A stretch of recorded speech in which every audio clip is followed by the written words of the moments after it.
BBL TV. Disclaimer. Ce vidéogramme contient des noms d'oiseaux qui peuvent heurter la sensibilité des plus jeunes.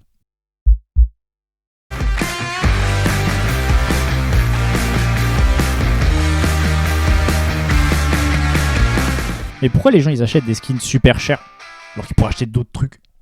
Collectionner des skins, c'est super. Mais au final, ça sert pas à grand chose.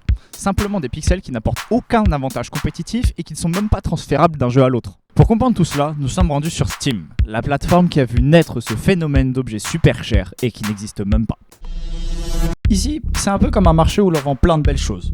On y retrouve évidemment des jeux, mais aussi un marché libre de la communauté, où les utilisateurs de Steam peuvent échanger au prix qu'ils souhaitent les objets de leur inventaire, que ce soit des cartes, des emoticons ou encore des skins. Mais c'est quoi des skins? Enfin, moi je parle pas anglais, je sais pas, j'ai pris espagnol V2 au collège comme tout le monde. Et ben tu vois, on s'en bat les couilles. Hein. Ouais. Bon. Pour le savoir, j'ai rencontré le grand patron des skins, Gabe Newell.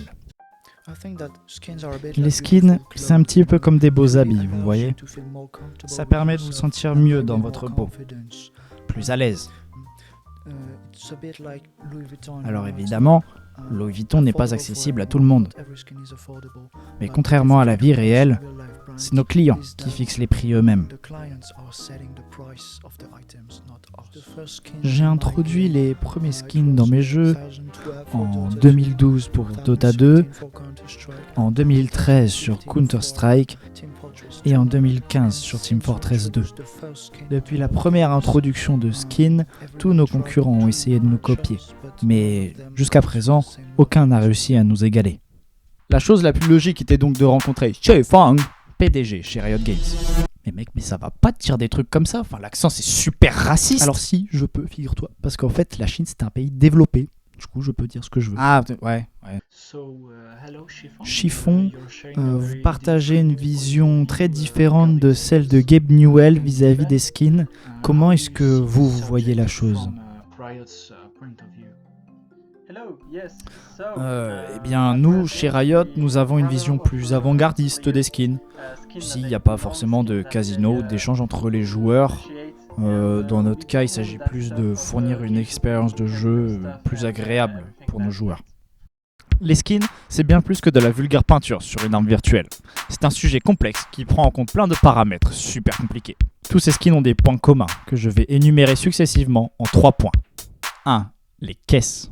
Ce sont des conteneurs qui obligent les utilisateurs à payer à un moment ou à un autre afin d'obtenir un objet aléatoire.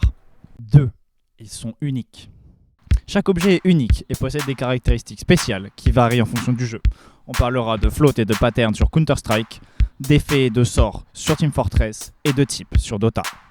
3. La rareté. La rareté est définie à l'ouverture du conteneur, mais est aussi accrue par les joueurs. Bref, tous ces skins ont une valeur à l'achat, mais pas toujours à la revente. Mais du coup, c'est pas un peu con de collectionner des skins? Si, mais tu n'as pas suivi l'exposé. Oui, excuse-moi, je suis un peu distrait. C'est pas grave, embrasse-moi. Au-delà d'un simple marché, Steam permet aussi à ses utilisateurs d'échanger les objets entre eux.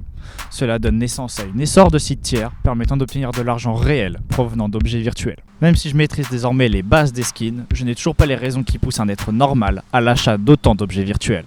Excusez-moi, j'ai une question. Que pensez-vous des gens qui collectionnent des objets virtuels?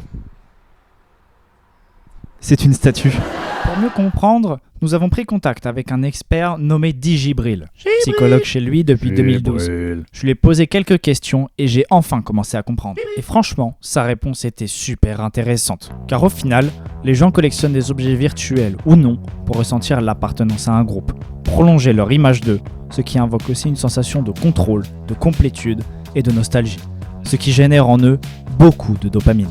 Au final, après avoir passé une semaine de ma vie à comprendre ce qu'est un skin et pourquoi ça coûte super cher, je me suis rendu compte que moi aussi, je voulais posséder des skins et montrer à tous mes copains virtuels que je possède des thunes et que je suis à l'aise financièrement.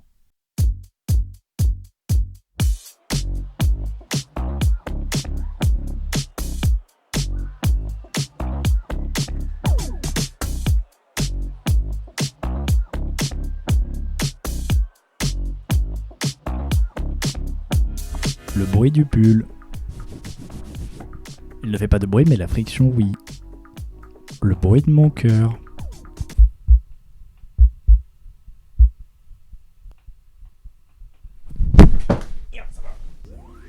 Il y a le... C'est bon.